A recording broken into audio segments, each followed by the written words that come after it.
안녕하세요. 반갑습니다. 저는 폴손입니다. 네. 저를 우선 잠깐 소개를 하자면요. 잠깐 슬라이드를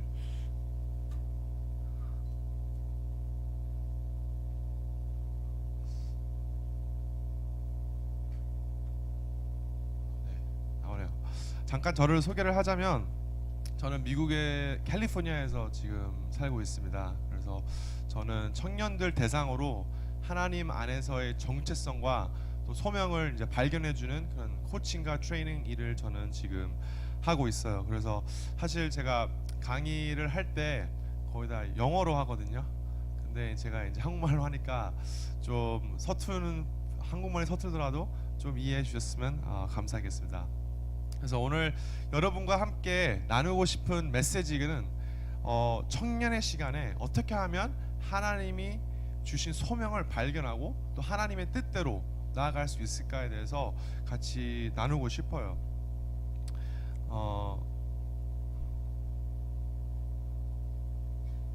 슬라이드가 작동을 어떻게 하는 거죠? 그냥 손으로 한번 해볼게요.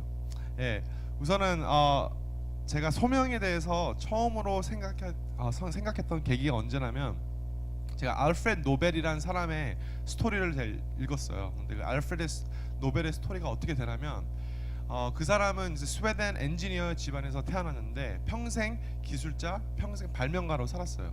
가장 유명한 것은 그 사람이 이제 다이너마이트, 그 폭탄 아시죠?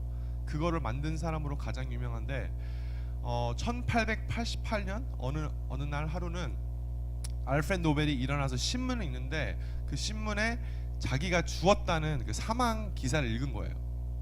어떻게 보면 되게 이상하죠. 안 죽었는데 알고 보니까 그게 어떻게 된 내용이냐면 알프레드 노벨의 형이 있었는데 형이 죽었는데 기자가 잘못 보고 이제 동생이 죽은 걸로 잘못된 기사를 내보낸 거예요.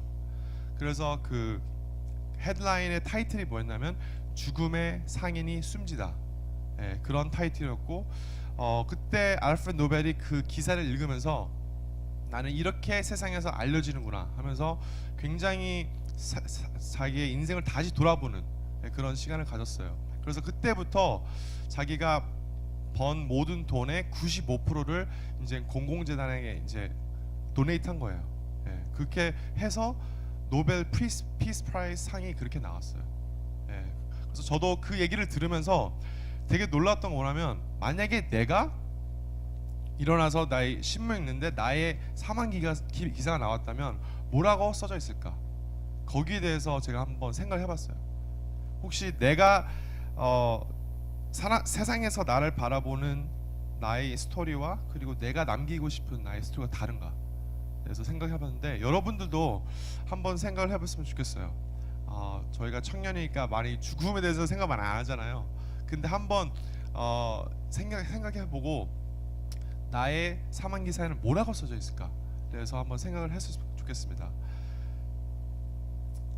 우선 저의 스토리를 잠깐 얘기하고 싶어요. 저는 이제 20대 중반에 제가 캐나다에서 대학을 졸업하고 제가 꿈꾸던 직업에 들어가게 되었어요. 그게 이제 보잉이란 회사인데 거기에서 저는 이제 꿈꾸던 직장에 들어가고 굉장히 어떻게 보면 20대 중반에 높은 연봉을 받고 그리고 좋은 복지 프로그램이 있는 회사에 들어가서 다른 리더들과 다양하게 일할 수 있는 그런 기회가 있었는데 처음 한 3개월이 지나가니까 어떻게 보면 제 안에 있던 그런 행복함, 그런 만족감이 없어지는 거예요. 근데 친구들은 저를 보고 폴 너는 진짜 네가 이루고 싶은 거를 다 이뤘다. 너 아메리칸 드림을 이뤘다 하면서 굉장히 부러워했는데 저는 솔직히 표현할 수 없는 그런 실망감이 있는 거예요. 저는 왜 그걸 느꼈는지 모르겠어요. 되게 허무한 마음, 그런 엠티네스를 느끼면서 저는 사실 이 기분이 뭐 한 1년이 지나가면 없어지겠지 하면서 생각했는데 이것이 계속 제 안에서 있으면서 회사를 가도 내가 왜 회사를 가고 있지? 대한 그런 생각이 들고 인생 쳇바퀴 돌아가는 것처럼 그런 마음이 계속 들기 시작하는 거예요. 그래서 계속 이런 감정이 드니까 하루는 그냥 정말 제가 너무 스트레스를 받고 막 우울감도 생기고 해서 그냥 하루는 저 무릎 꿇고 하나님 기도했어요. 하나님, 제가 왜 이렇게 행복하지 않을까요? 왜 저한테 이렇게 우울증 같은 마음이 들고 그리고 너무 이렇게 힘들까요? 하면서 이렇게 외쳤어요. 계속 이렇게 기도하는데 하나님께서 저한테 준 마음이 뭐였냐면, Paul, you've never been asking the wrong questions. You've never been asking the right questions. You've always been asking the wrong question. 잘못된 질문을 지금까지 하고 있었다. 라는 저한테 말을 하는 거예요. 그러니까 제가 제 삶을 돌아보니까 모든 게 제가 원했던 거였어요. 내가 어떤 대학교를 가고 싶고, 어떤 직장을 가고 싶고, 그리고 어떤 친구들과 어울리고, 어떤 도시에 살고 싶고. 근데 한 번도 제가 하나님한테, 하나님은 저한테 원하시는 삶이 무엇입니까? 라고 제가 한 번도 물어보지 못했어요. 그래서 그 다음날 제가 이걸 경험하고 제 멘토와 같이 얘기를 하는데, 저희 멘토가 저한테 이렇게 말을 하는 거예요. 폴, 너한테는 하나님이 주신 소명이 있다. 너는 너의 소명을 발견해야 된다. 그렇게 하면서 오스 기네스가 쓴 소명이라는 책을 저한테 줬어요. 근데 그 책을 읽고 나서 제가 생각하는 그 인생의 성공의 방정식이 180도가 변했어요. 그 전에는 정말 크리스찬이었지만 정말 돈을 많이 벌고 그런 잡 타이틀이나 어떤 회사를 갔는지 거기에 대해서 굉장히 포커스를 했는데, 성경에서 말하는 그 성공이란 것은 하나님이 나에게 주신 그 디자인, 나의 소명을 내가 발견하고 정말 다른 사람과 비교하는 것이 아니라 최고의 나로, 그런 베스트 버전으로 나아가는 그것이 진정한 성공이다. 거기에 대해서 제가 생각이 180도 변하게 된 거예요. 예, 그래서 제가 이제 소명을 찾기 위해서 많은 이제 소명의 책들을 읽었는데, 주위에 있는 친구들한테 저 많이 물어봤어요. 혹시 너도 진로나 소명에 고민이 있으면 뭐 하냐고, 어떻게 그걸 도움을 찾냐. 근데 뭐 도움을 무슨 안 찾더라고요. 안 찾고, 그리고 어떻게 할지를 모르는 거예요. 예, 그러니까 저도 이 책을 읽으면서 청년들의 어떻게 보면 마음을 읽어낼 수 있는 책이 하나도 없더라고요. 예, 그래서 그때 하나님이 저한테 주신 마음이, 내가 20대 중반 때 이런 책이 있으면 너무 좋겠다 해서 제가 그냥 무작정 책을 쓰기로 결심을 했어요. 그게 이제 미국에서 나온 Coral Life Calling이라는 책이에요. 그래서 지금은 이제 제가 4년 동안 회사를 다니다가 회사를 퇴사를 하고, 이제는 이제 미국과 뭐 한국과 다양한 나라 통해서 청년들을 포커스하는 그런 코칭과 트레이닝 일을 지금 하고 있습니다. 예.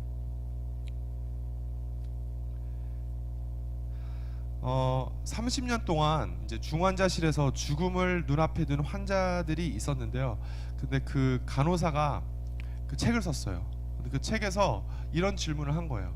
혹시 죽음을 눈앞에 두고 가장 후회하는 게 뭐냐? 근데 거기에서 나온 답변이, 혹시 안 되네요. 클래커가 이걸로 계속 할게요. 그러면 남들의 기대에 부응하는 삶이 아니라 자신만의 삶을 살 용기가 없었다. 예, 그런 얘기를 이제 하는데, 저는 딱 그 얘기를 들었을 때 굉장히 많이 공감했던 게, 많은 사람들이 어떻게 보면 그 눈치가 있으면서 살아가잖아요. 그래서 저 같은 경우에도 제가 원하는 것보다는 부모님이 나한테 원하는 것, 아니면 세상에서 바라보는 나의 성공의 방향을 더 생각했던 것 같아요. 그래서 나중에 보니까 내가 진짜 좋아하고 또 잘하고 열정 있는 거를 모르게 되는 거예요. 예. 그래서 피터 드러커가 이런 말을 했어요. 변화의 핵심은 자기 자신을 변하는 게 아니라 진정한 자기 자신을 찾는 것이다. 예. 이런 말을 했는데, 저는 여러분한테 묻고 싶은 것은 Who am I? 나란 사람은 누구인가? 거기에 대해서 깊은 생각을 할 필요가 있을 것 같아요. 저희 소명을 찾으려면 나의 정체성에 대해서 많이 생각을 해야 되는데, 그걸 방해하는 요소가 뭐냐면, 저는 이제 비교의식이라고 저는 생각해요. 비교의식을 저희가 많이 하잖아요. 특히 이제 많은 청년들은 이제 SNS 같은 거 많이 하면, 페이스북이나 뭐 인스타그램 같은 거 하면 뭐 가끔씩 친구들이 이제 뭐 해외 여행 가서 올린 사진들도 많이 있고, 아니면 이제 저는 한국에 왔으니까 너무 맛있는 게 너무 많잖아요. 그래서 먹방 찍으러 다른 데 가서 찍은 거 올리고, 그리고 뭐 다양한 걸 올리면서 가끔씩 이런 생각이 드는 거예요. 아, 나는 진짜 그냥 삶을 살고 있는데 다른 친구들은 너무나 그런 행복한 삶을 살고 있는 것 같다 하면서 비교를 하게 돼요. 예, 그렇게 하면서 그게 이제 계속 쌓이다 보면 뭔가 나는 그런 열등감으로 막 그런 것도 생기고, 다른 사람도 더 잘 사는 것 같고, 예, 그런 비교 의식이 많이 생기는 것 같아요. 예, 그래서 그런 것들이 계속 하다 보면 어떻게 보면 우리가 나의 정체성이 하나님에서 오는 게 아니라 어떻게 보면 그게 이제 세상에서 오는, 예, 그런 사건들이 이제 많이 발생하는 것 같습니다.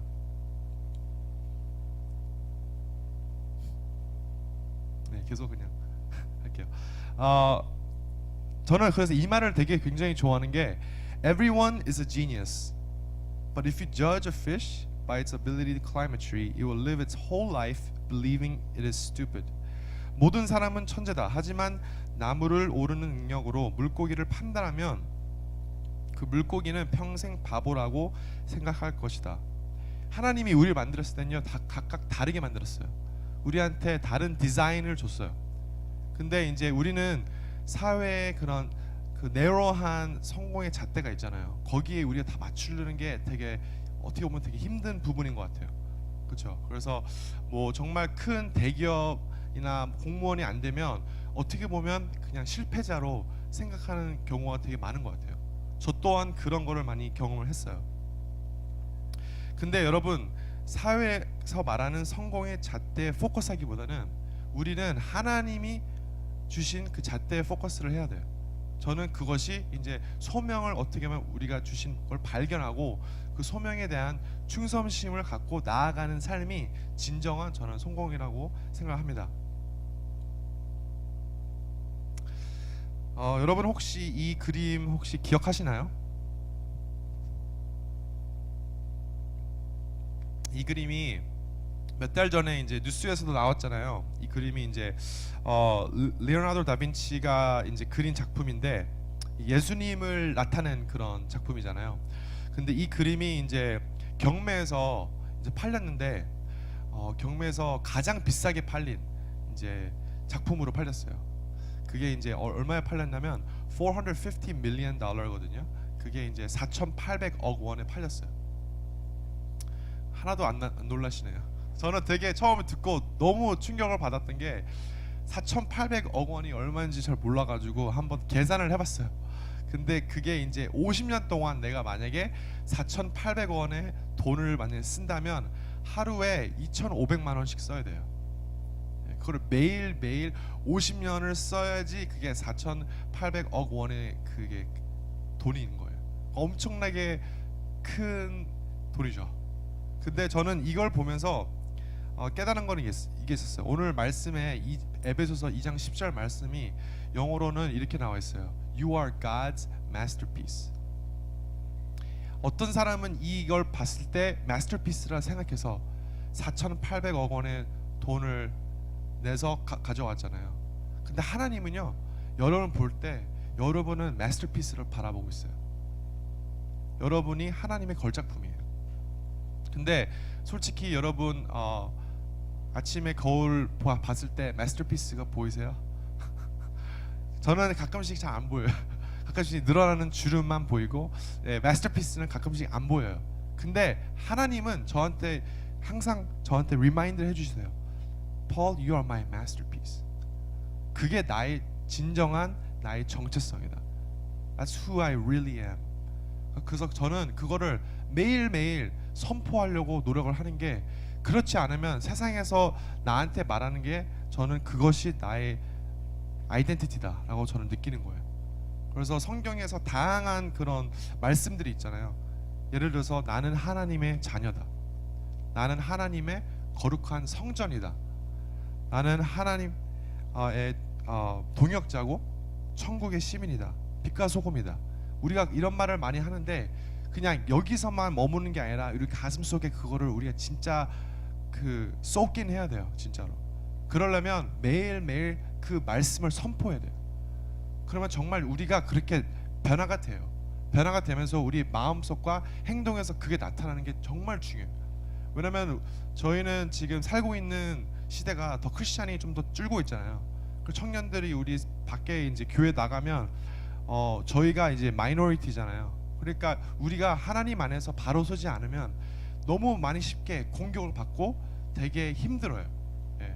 그래서 이런 정체성에 대해서 여러분이 하나님의 나를 주신 나의 시각으로 바라볼 때 더 우리가 소명을 발견할 수 있는 first step이라고 저는 믿어요.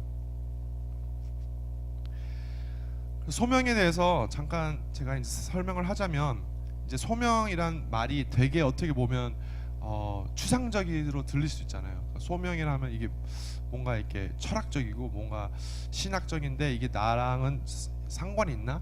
라고 생각할 수도 있는데 성경은 우리 모두한테 소명이 있다고 말을 하고 있어요. 그것이 이제 목사님이나 선교사님이나 교회에서 사역하시는 분만 소명이 있는 게 아니라 모든 사람한테는 소명이 있어요. 그래서 소명을 저는 이렇게 말하는 게 하나님이 디자인하신 나의 특성들을 가지고 영원한 의미가 있는 하나님의 일을 하라는 개인적인 초대, 그게 소명이다. 그래서 이제 오스키네스가 이런 말을 했어요. 부르시는 분이 없으면 부름도 없다. 단지 일만 있을 뿐이다. 그래서 우리가 컬링을 보통 말을 할 때 컬링이 소명인데 컬링을 하는 사람이 있을 거 아니에요. 부르는 사람이. 그게 컬러잖아요. 근데 그 컬러가 누구인지를 우리는 한 번도 생각 안 하는 것 같아요. 근데 우리는 크리스천으로서 그 컬러는 우리를 만드신 하나님인 거죠. 우리의 크리에이터, 우리의 창조주이고 우리를 만드신 하나님인 거예요. 그러니까 우리는 컬링은 그냥 내가 하고 싶어서 내가 정말 이런 나의 영광을 위해서 하려고 하는 것은 컬링이 될 수가 없어요. 컬링은 하나님께 나한테 컬링을 받고 내가 다른 사람과 하나님을 섬기기 위해서 주신, 그게 이제 소명이라는 게 굉장히 중요한 것 같아요. 그래서 소명에는 몇 가지가 있는데 제가 짧게 말씀드리자면 1차적인 소명이 있고 그게 2차적인 소명이 있어요. 그래서 1차적인 소명은 크리스찬으로서의 그런 소명이에요. 그게 이제 구원의 소명인데 2차적인 소명은 다 달라요. 그 사역으로서의 그런 소명이 있는 거예요. 그래서 1차적인 거는 우리가 크리스찬으로서 하나님께 구원을 받고 하나님께 나아오는 모든 사람한테 주어지는 소명이지만 2차적인 것은 그게 이제 다양하게 있을 수 있죠. 직업에서 있는 소명일 수도 있고 그게 이제 뭐 내가 자녀로서의 소명이 있을 수도 있고 결혼을 하게 되면 배우자로서의 소명이 있고 그리고 그게 나중에는 뭐 부모로서의 그런 소명이 있고 다양한 소명이 있는 거죠. 예, 그러니까 그런 것들을 여러분이 이제 아시는 게 되게 중요한 게 소명은 딱 하나가 있는 게 아니라 callings, 다양한 소명들이 있는 거예요. 그러면 이제 소명을 어떻게 발견하냐가 되게 중요한 질문이잖아요. 근데 성경을 보면 모세의 얘기를 저는 되게 좋아하는데 모세가 그 떨기나무에서 하나님의 음성을 듣잖아요. 직접적인 하나님의 음성을 듣고 이제 이스라엘 사람을 이집트에서 나올 수 있도록 그 사람을 리더로 이렇게 커미션을 하잖아요. 근데 많은 사람들은 우리가 소명이라고 할 때 비슷하게 생각하는 것 같아요. 기도를 하면서 하나님 저한테 직접적으로 음성을 주세요. 하나님의 목소리가 들리게 뭐 해주세요. 근데 여기서 하나님 목소리 들으신 분 있으면 저한테 알려주세요. 저도 듣고 싶어가지고. 근데 그 듣기가 되게 힘들잖아요. 직접적으로. 근데 그렇다고 우리가 소명이 없다고 말할 수는 없는 거죠. 그러면 어떻게 우리가 소명을 발견할 수 있을까? 그래서 저는 이제 실질적으로 여러분과 함께 나누고 싶은데 여기에서 우선 비디오가 있어요. 제가 비디오를 잠깐 보여드리고 하겠습니다.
네, 되게 귀여운 그 수달의 모습이에요. 이 수달이 이제 태어난 지 4개월 만에 처음으로 물에 들어가는 장면을 이제 찍은 건데요. 저는 이걸 보고 되게 많은 거를 생각했어요. 왜냐면 처음에 수달이 딱 그 물에 들어가기 전에 되게 뭔가 싫어하고 막 두려운 마음이 있는 게 보이잖아요. 근데 막상 이제 물 속에 들어가니까 너무 자연스럽게 그렇게 수영을 하잖아요. 근데 저희도 생각하는 게 하나님이 주신 소명을 저희가 발견할 때 어떻게 보면 막연한 두려움이 있는 것 같아요. 저희가 경험하지 못한 것도 있고 뭔가 환경이 다르고 그러니까 거기에서 굉장히 두려움이 있는데 이 수다를 보면 하나님께서 디자인하신 크리처잖아요. 근데 수달은 원래 태어났을 때부터 그러니까 물에서 수영할 수 있는 동물이에요. 그래서 발에 보면 물갈기가 있고 그리고 이제 털에도 방수를 대서 열을 이제 유지할 수도 있고 그리고 이제 물 속에 들어가면 거기에 코랑 귀가 닫혀요, 저절로. 그래서 딱 물에 들어가면 너무 자연스러운 자기의 그 디자인이 된 거예요. 근데 그와 같이 저희도 똑같은 하나님이 만드셨을 때 우리의 디자인이 있어요. 그래서 저는 우리 소명을 발견하는 부분에서 우리의 디자인을 발견한다고 저는 생각해요. 그래서 그 디자인이 뭐냐면 우리가 하나님께 주신 우리만의 성격이 있어요. 고유한 성격이 있고 재능이 있고 그리고 열정이 있고 그리고 우리의 인생 경험들이 있는 거예요. 우리가 그것을 알고 발견하고 나아갈 때 우리의 진정한 이제 디자인을 알 수가 있어요. 그래서 저는 그것을 스윗 스팟이라고 이제 생각을 하는데요. 저는 테니스를 되게 어렸을 때부터 좋아해서 테니스를 칠 때 그 스윗 스팟을 치면 진짜 짜릿한 기분이 있어요. 근데 저는 하나님께서 우리를 만들었을 때 똑같은 스윗 스팟이 있다고 저는 믿어요. 그래서 그 스윗 스팟이 이 네 가지의 컨셉이 있는데 거기에서 나의 하나님이 주신 나의 퍼스널리티가 있고 또 나만의 재능이나 은사가 있고 그리고 하나님이 주신 나의 열정이 있고 그리고 라이프 스토리가 있는 거예요. 라이프 익스피리언스, 인생 경험들.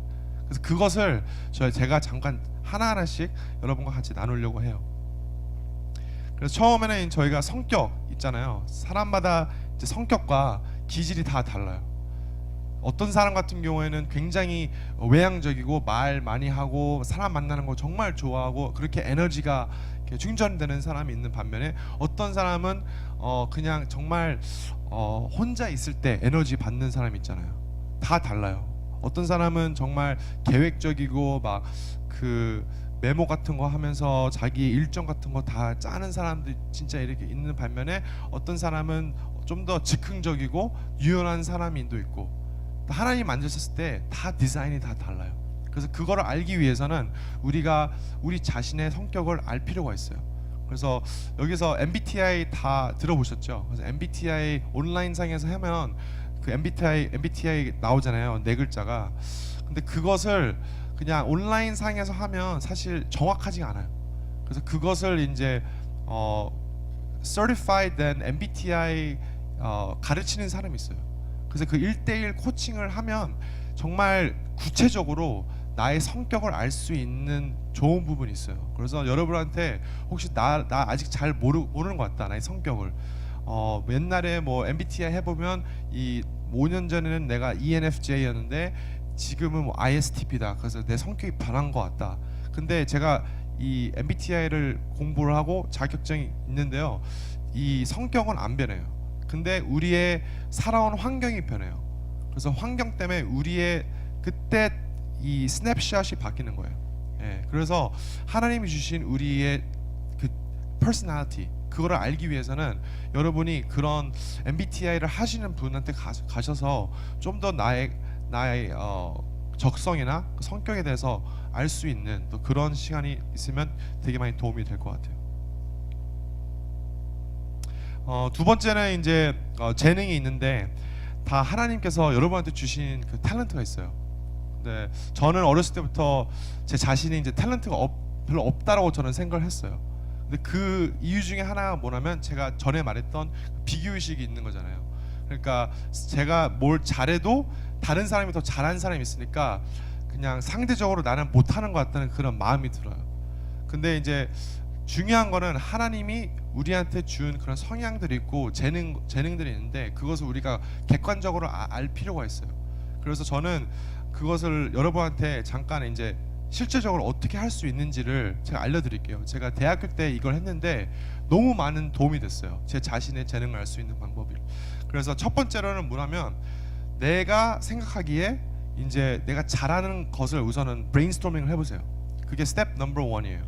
그래서 브레인스토밍을 해보고 그게 이제 주위에서 정말 폴 너는 이런 걸 잘한다 라고 이제 피드백을 들었던 거였으면 훨씬 더 좋죠. 그래서 그걸 브레인스토밍을 다 해보고 두 번째 스텝은 뭐냐면 이제 주위에 있는 사람들한테 피드백을 받는 거예요.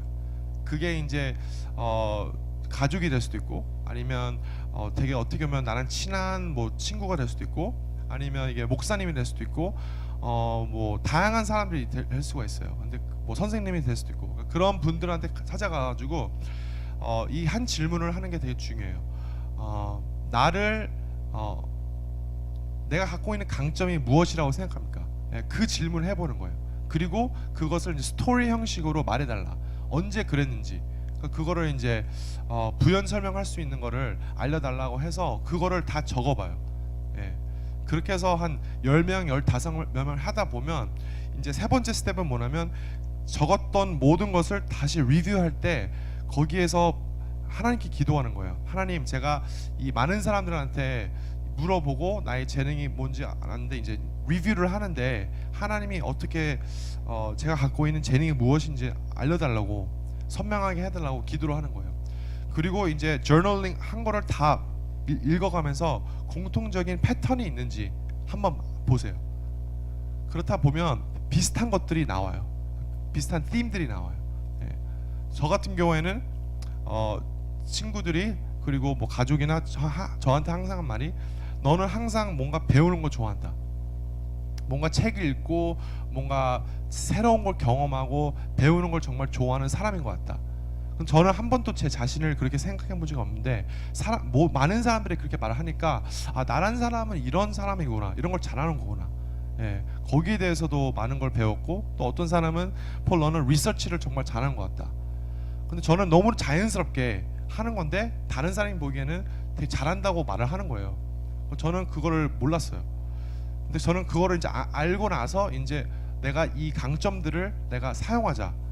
그래서 저는 책 쓸 때도 제가 리서치 같은 거를 너무 좋아하고 잘하니까 리서치 같은 걸 많이 통해서 많은 책에 있는 컨텐츠를 리서치 통해서 나온 거예요. 근데 그게 여러분마다 각각 갖고 있는 재능이 다 달라요. 근데 그래서 가장 중요한 first step은 주위에 있는 사람한테 물어보는 게 가장 좋아요. 예, 그래서 그거를 해서 이제 더 알아보는 것도 저는 좋은 스텝이라고 저는 생각합니다. 그래서 재능을 알고 성격을 알고 그 다음에 이제 그 전에는 그 Strengths Finder라는 또 이게 책이 있는데 이게 온라인 상에서도 나의 강점을 알려줄 수 있는 그런 온라인 테스트예요. 예, 그래서 이거를 통하면 거의 20페이지 리포트가 나와요. 자기 갖고 있는 강점에 대해서. 그래서 저는 대학교 때 이걸 했는데 너무나 저한테는 큰 도움이 됐어요. 그래서 이걸 통해서 여러분의 그런 강점을 발견할 수도 있습니다. 그래서 세 번째는 이제 열정이거든요. 그래서 이제 사람마다 갖고 있는 인트레스트가 있잖아요. 열정이 있잖아요. 그거를 이제 알아볼 텐데 이런 질문들을 하면 되게 좋을 수 있어요. 우선은 돈을 받지 않고도 내가 할 수 있는 일은 무엇인가? 그리고 무엇이 당신의 가슴을 아프고 미어지게 만드는가? 무엇을 할 때 에너지가 솟고 무엇을 할 때 힘이 빠지는가? 그리고 어떤 사람들을 돕고 싶은가? 이런 질문들을 저는 계속 제 자신한테 물어봤어요. 근데 이제 어떤 사람들은 이렇게 말을 하는 거예요. 나는 열정이 하나도 없다. 열정이 하나 없거나 아니면 열정이 어떤 사람들은 되게 많아. 다양한 거에 되게 관심 있는 사람도 있을 수 있잖아요. 근데 그걸 어떻게 내가 직업적으로 연결을 시켜야 되냐 하는 질문들을 제가 많이 받는데 저는 이제 열정을 생각할 때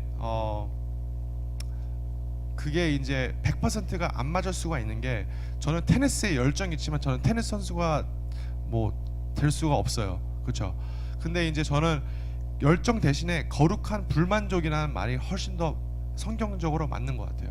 그래서 거룩한 불만족은 뭐냐면 이 우리가 살고 있는 이 세상이 어떻게 보면 망가진 세상에 살고 있는 거잖아요. 되게 안 좋은 것들이 일어나고 있는 세상인데 이 세상을 바꾸기 위해서 어떤 일을 해야겠다고 드는 마음이 있어요. 특히 뭐 이 세상에서 볼 때 뭐 어떤 뭐 홈레스 있는 사람들을 봤을 때 마음이 막 움직이는 사람이 있어요. 예를 들어서 길을 지나가는데 거지가 있어요. 근데 정말 어떤 사람들은 마음이 막 움직이면서 이 사람 정말 도와주고 싶다. 이 사람에 대한 긍휼한 마음이 생기고 이 사람들한테 뭐 밥을 사주고 싶거나 돈을 주고 싶은 그 마음이 생기는 사람이 있어요. 근데 많은 사람들은 그냥 지나치는 경우가 많아요. 근데 왜 이 사람은 그런 마음이 들까요? 저는 그게 거룩한 불만족이라고 생각해요. 다 모든 사람한테는 그게 있어요. 저 같은 경우에는 청년들이 그냥 하나님이 주신 이 청년의 포텐셜이 있는데 그것을 그냥 생각하지 않고 그냥 마음대로 인생 낭비하면서 살 때 저는 너무 마음이 아파요. 예, 거기에 대한 저는 거룩한 불만족이 있는 거예요. 그 사람마다 그게 다른데 그거를 알기 위해서는 우선은 우리가 살고 있는 이 컴포트 존에서 나와야 돼요. 그래서 우리가 어떻게 하면 실험 정신이 필요해요. 탐구 정신이 필요해요. 내가 원래 가던 그 패스에서만 있는 게 아니라 내가 다른 거를 트라이 할 수 있는 도전 정신이 좀 필요한 것 같아요. 그렇게 하다 보면 내가 여기에 대한 그런 거룩한 불만족이 있는지 대해서 알 수가 있는 것 같아요. 그렇지 않으면 그냥 내가 어디에서 거룩한 불만족이 있는지 없는지를 알 수가 없어요. 그래서 여러 가지 뭐 리스크가 할 수가 있다면 저는 청년의 때 리스크를 하는 시기라고 저는 생각해요. 예, 그래서 그 열정을 발견하는 것이 정말 중요하고 토마스 에디슨도 그랬잖아요. 에디슨도 이런 말을 했는데 나는 실패하지 않았다. 단지 만 가지의 작동하지 않는 방법을 알아냈을 뿐이다 라고 그렇게 말을 하고 있잖아요. 그래서 어떻게 보면 그 컴포트 존 밖에 나가서 새로운 걸 트라이하고 리스크하는 것이 정말 나의 열정을 찾을 수 있는 큰 방법 중에 하나라고 저는 생각합니다. 그 다음에 이제 마지막 부분인데요. 이게 되게 중요해요. 우리의 life experience, 우리의 인생 경험들이 있는데 그게 이제 하나님이 보시기에는 한 스토리예요. 우리가 살고 있는 인생은 한 스토리예요.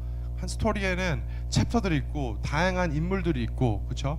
그리고 거기에서는 컨플릭트가 있고 갈등이 있고 다양하게 있는데 우리의 스토리를 알아야 되는 이유 중에 하나가 뭐냐면 우리의 과거는 우리의 미래를 알려줄 수 있는 신호가 되는 거예요.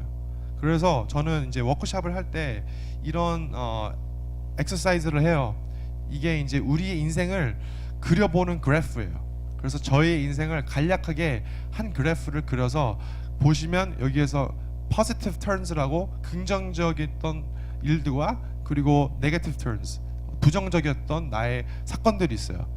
다양하게 있는데 이것들을 통해서 내가 하나님께서 나를 어떻게 사용하셨는지를 알 수가 있고 또 그전에는 제가 이해를 못했어요. 저 같은 경우에는 어렸을 때 많이 옮겨 다녔어요. 한국에서 태어났지만 미국에서도 한 6년을 살았다가 미국에서도 매년마다 다른 도시를 갔다가 한국에 이제 저는 초등학교 때 잠깐 와서 중학교 때 이제 캐나다로 이제 유학을 가게 되었는데 그때 너무나 많은 변화 속에서 친구가 이제 만나면 헤어지고 하는 거예요. 너무 저는 외로웠어요.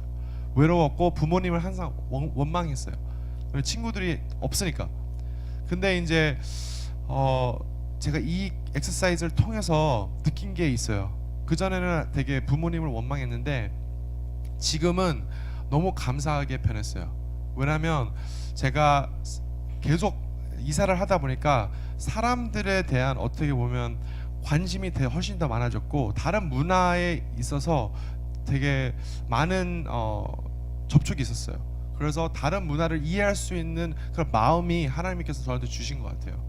그래서 지금도 보면 너무 신기한 게 제가 미국에서 사실은 책을 냈잖아요. 근데 이제 한국말로도 이게 번역이 돼서 제가 이제 한국에서 이렇게 한국말로 얘기를 할 수 있잖아요. 그게 저는 너무 신기하고 그리고 책도 이제 폴란드에서도 나왔어요. 그리고 이제 일본어과 이제 스페니쉬로 나올 예정인데 왜 하나님께서 이렇게 책을 다양한 곳에서 이렇게 나오게 하실까? 제가 한 번도 플랜한 게 아니에요. 계획한 거 아니에요. 근데 저는 제 라이프 스토리를 통하면서 하나님께서 어떻게 보면 한국과 미국뿐만 아니라 다양한 문화 속에서 나를 사용하시는 게 아닐까라는 그런 생각이 드는 거예요. 근데 제가 이 엑서사이즈를 안 했더라면 정말 저는 몰랐을 거예요. 예, 내가 정말 이렇게 할 수 있었을까. 예, 그래서 이게 이제 여러분들이 시간이 있으시면 이 라이프 엑서사이즈, 라이프 매핑 프로세스를 하는 게 굉장히 저는 이제 좋다고 저는 생각합니다. 그래서 마지막으로 여러분한테 나누고 싶은 말씀은 이제 하버드 비즈니스 스쿨 교수님 이제 클레이튼 크리스천슨이라는 분이 계신데요. 이분이 이제 How Will You Measure Your Life? 이라는 책을 썼어요. 근데 이 책에서 이 교수님이, 이 작가님이 하버드 비즈니스 스쿨도 나왔어요. 굉장히 어떻게 보면 엘리트인데 이분이 이제 굉장히 재미있는 얘기를 쓴 게 동창들이 5년마다 이제 같이 만나요. 그래서 학교에서 리유니언을 하는데 거기에서 처음 열리는 이제 5년째 동창회에서 친구들이 온 거예요. 근데 다들 정말 잘 나가는 사람들이 된 거예요. 어떤 대기업에서 고속 승진을 하면서 어떤 사람은 정말 막 자기가 사업을 차려서 다양한 걸 하고, 그래서 친구들을 보니까 정말 이 사람들은 엄청나게 성공한 사람들이다. 이 사람들은 굉장히 앞으로 엄청나게 이 사회를 움직일 사람들이다 라고 생각을 한 거예요. 근데 이제 10년 후, 15년 후, 20년 후가 되니까 점점 동창 친구들이 안 오는 거예요. 동창회. 그래서 너무 이상한 거예요. 친구들 보고 싶어가지고 갔는데 안 오니까 친구한테 전화를 했어요. 그래가지고 왜 동창회 안 왔냐 물어보니까 이 친구가 되게 솔직히 말을 하는 거예요. 내가 사실은 너무나 지금 힘들게 살고 있다. 그렇게 하면서 뭐 어떤 사람 같은 경우에는 가정에 불화가 있고, 또 어떤 사람은 이혼만 3번 했어요. 그래서 그 정말 아들 딸들이 너무 아빠를 싫어해요. 정말 일만 하고 그렇게 되는 사람도 있고, 또 어떤 사람은 엔런이라고 엄청 큰 회사인데 이 사람이 그 CEO가 됐는데 이 CEO에서 스캔들이 있어가지고 이 회사가 아예 망했어요. 그래서 근데 그 친구가 자기랑 같이 공부하던 친구예요. 그러니까 점점 이런 사람들이 있으니까 너무 이상한 거예요. 왜 이 사람들은 처음에 분명히 하버드 비즈니스 스쿨 왔을 때 분명히 인생을 실패를 계획한 사람은 한 명도 없는데 왜 이렇게 인생을 실패한 사람이 너무 많지? 그런 질문을 통해서 이 How Will You Measure Your Life라는 책을 썼어요. 그래서 독자들한테 이렇게 말하는 거예요. 여러분은 여러분의 인생을 어떻게 평가할 것입니까? 그런 질문을 하고 끝내는데, 저는 그 얘기를 들으면서 우리는 우리 자신한테 우리의 인생을 평가할 것입니까? 그걸 말할 수가 없는 게, 우리는 하나님이 우리를 만드셨잖아요. 어떻게 보면 하나님이 우리를 평가를 하실 거예요. 이제 하나님이 우리를 평가하실 때 우리는 거기서 뭐라고 할 거예요. 우리는 이력서를 가져가지고 우리가 이런 회사를 다녔습니다, 이런 상을 받았습니다 하면 하나님께서 거기에 대해서 상을 주시는 게 아니에요. 결국에는 하나님은 우리를 만드신 목적이 있는데 그 목적은 우리의 소명을 통해서 이루어지는 것이 우리의 삶이잖아요.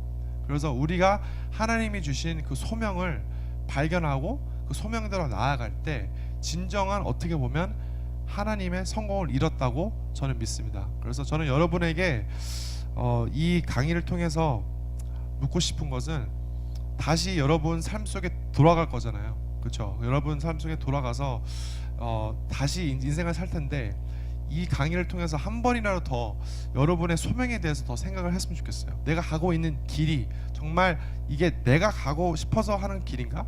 아니면 하나님이 어떻게 보면 다른 길로 날 지금 막 신호를 주고 있는데 내가 그거를 지금 억제하고 있거나 그렇지 않는가? 결국에는 우리 다 죽어요. 성경에는 우리 인생을 잠깐 보이다가 없어지는 안개라고 말하잖아요. 정말 짧은 인생인데 우리의 인생을 그냥 세상에서는 그 YOLO라고 하잖아요. You only live once라고 하잖아요. 그래서 마음대로 너가 하고 싶은 대로 하라. 너의 행복을 위해서 살아라. 근데 저는 You only live once라고 똑같이 말을 하고 싶은데 다르게 저는 말해요. 한 번밖에 안 사는 인생이니까 우리가 정말 이 청년의 시간에 하나님을 위해 살아야 된다. 하나님이 주신 소명을 우리가 최대한 발견하고 맥시마이즈 하면 우리가 지금 20대 30대 살고 있지만 나중에 우리가 40대가 되고 50대가 60대 70대가 됐을 때 우리 가는 방향이 굉장히 바뀌는 거예요. 그래서 지금 우리가 소명을 발견할 필요가 있는 것이 저는 너무 중요하다고 저는 생각합니다. 그래서 여러분이 꼭 하나님의 소명을 발견하고, 지금 분명히 많은 고민이 있을 줄 알아요. 저도 지금도 고민이 많고 거기서 생각을 많이 하지만 하나님이 주신 목적을 갖고 소명대로 나아가는 것이 저는 정말 인생의 정답이고, 하나님이 나중에 우리가 죽었을 때 정말 착하고 나의 신실한 종아, 거기에 대한 그 칭찬을 저는 해줄 거라고 믿어요. 그래서 지금 저는 여러분과 같이 기도를 하고 싶어요. 그래서 여러분이 지금 어떤 고민을 하고 계시는지 모르겠는데 분명히 지금 삶에서 그런 소명이나 진로에 대해서 고민이 좀 많으실 거라고 믿어요. 그래서 같이 합심해서 저는 같이 기도를 하고 싶어요. 그래서 여러분의 삶 속에서 하나님께 서렌더를 해야 될 게 있다. 저처럼 내가 가고 싶었던 방향을 있다면 하나님께서 하나님의 제 인생의 주인이 돼주세요. 그런 것들을 혹시 고백이 있다면 지금 그런 고백들이 말을 했으면 좋겠어요. 그래서 지금 다 같이 저희가 합심해서 기도하는 그런 시간을 갖겠습니다. 하나님 아버지, 감사와 찬송을 드립니다. 아버지, 너무나 많은 청년들이 정말 lost days입니다. 하지만 이 시간을 통해서 더욱더 하나님의 소명을 발견할 수 있도록 도와주십시고, 하나님의 목적을 향해서 나아갈 수 있도록 하나님께서 인도해 주시옵소서. 아버지, 오직 하나님의 주인이 되신 하나님을 바라볼 수 있도록 하나님께서 인도해 주시옵소서. 아버지, 너무나 저희는 부족하지만